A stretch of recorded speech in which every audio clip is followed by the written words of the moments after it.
Praise the lord. ప్రభు అయిన యేసుక్రీస్తు నామ పేరట మీ అందరికీ నా శుభములండి. ఈరోజు బైబిల్ స్టడీలో మనం నేర్చుకోబోతున్న అధ్యాయము కీర్తనలు 122 అధ్యాయం మనం చదువుకుందాం. యెహోవా మందిరమునకు వెళ్ళుదమని జనులు నాతో అనినప్పుడు నేను సంతోషించితిని.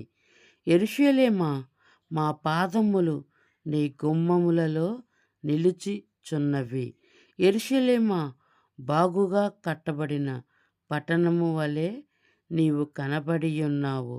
ఇశ్రాయేలులకు నియమింపబడిన శాసనములను బట్టి యెహోవా నామమునకు కృతజ్ఞతాస్తుతులు చెల్లించుటకై వారి గోత్రములు, యెహోవా గోత్రములు అక్కడికి ఎక్కి వెళ్ళెను.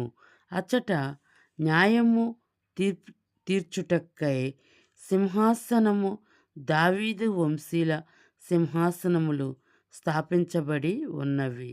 యెరూషలేము యొక్క క్షేమము కొరకు ప్రార్థన చెయ్యుడి. యెరూషలేమా, నిన్ను ప్రేమించువారు వర్ధిల్లుదురు. నీ ప్రాకారములలో నెమ్మది కలుగును గాక. నీ నగరాలలో క్షేమముండును గాక. నా సహోదరుల నిమిత్తము, నా సహవాసుల నిమిత్తము స్తుతులను, నీకు క్షేమము కలుగును గాక అని నేనందును. మన దేవుడైన యెహోవా మందిరము నిమిత్తము నీకు మేలు చేయు ప్రయత్నించెదను. ఈ యొక్క మాటలు ఇప్పుడు మనం చదువుకొని ఉన్నామన్నమాట. ఎందుకంటే ఇక్కడ యెరూషలేము గురించి, యూదుల గురించి, మనం అక్కడున్న ఇశ్రాయేలుల అందరి నిమిత్తము మనమంట ప్రార్థన చేయాలంట. ఎందుకంటే యెహోవా దేవుడు అది ఒక ఆజ్ఞ అయి ఉన్నది. దేవుడు మనకు ఆజ్ఞ ఇచ్చాడంటే మనము దానిని పాటించవలసి ఉన్నామన్నమాట. అర్థమైందా పిల్లలు? అందుకని సహోదరి ప్రేమతో ఇక్కడ మనం చూస్తున్నాం. దావీదు ఇక్కడ చెప్తూ ఉన్నాడు, ఆయన జనులంట ఎప్పుడు మందిరముకు వెళ్ళుదామని జనులు నాతో అన్నప్పుడు నేను సంతోషముతో ఉన్నాను అని దావీదు చెప్తూ ఉన్నాడు. జనులు నాతో అన్నప్పుడు ఎంతగానో అతడు ఆనందపడ్డాడంట. మనము కూడా సంతోషంగా మందిరానికి వెళుతూ ఉన్నామా?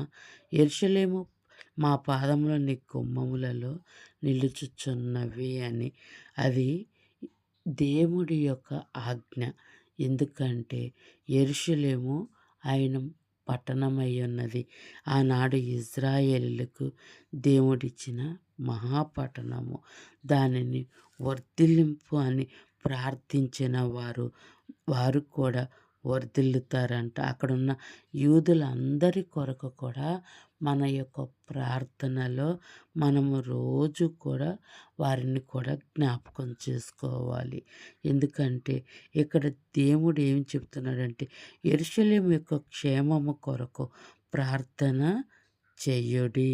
యెరూషలేము, నిన్ను ప్రేమించువారు వర్ధిల్లుదురు.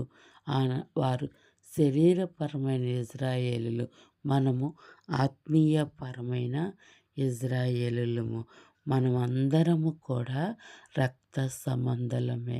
ఎందుకంటే మన యొక్క స్నేహితుడు, రక్త సంబంధి, ఆపద కాలంలో నమ్ముకొనదగిన సహాయకుడు, సమస్తము మన దేవుడు. కాబట్టి మనమందరము కూడా ఒకరికొకరు సహోదర ప్రేమతో మనం ప్రార్థించుకోవాలి.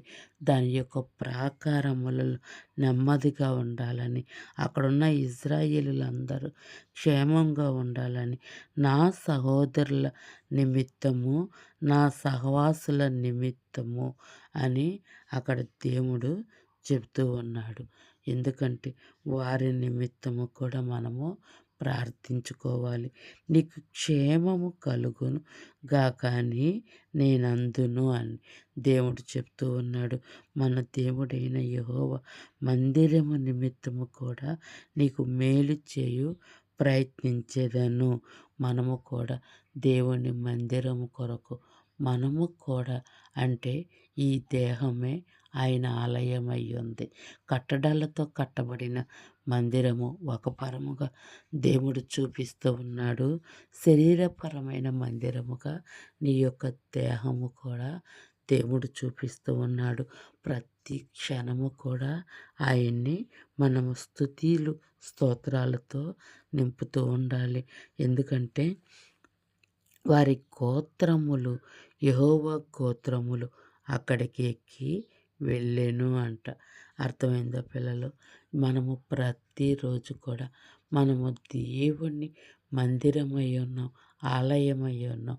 అందుకని ప్రతి క్షణము కూడా దేవుణ్ణి స్తుతిస్తూ, మహిమపరుస్తూ, ఆయన యందు భయభక్తులు కలిగి మనము జీవించాలి. ప్రతి చెడుతనమును విసర్జించి, ప్రతి ఒక్క పాపమును దేవుడి సన్నిధిలో దహన బలి మీద పెట్టినప్పుడు మనల్ని క్షమించి విమోచించు మన రక్షకుడు, మన దేవుడై ఉన్నాడు. అర్థమైందా పిల్లలు? మనం ఎల్లప్పుడూ కూడా ప్రార్థించుకుందాం. దేవుడు కృప కొరకు మనం వేడుకుందాం. ఆయనిచ్చు రక్షణను మరింత భయము కలిగి జీవిద్దాం. ఎందుకంటే మనము ఆయన బిడ్డలమై అందరం ఉన్నాం. ఈ యొక్క వచనాలు మీరు గ్రహించారని నేను అనుకుంటున్నాను. గాడ్ బ్లెస్ యూ పిల్లలు.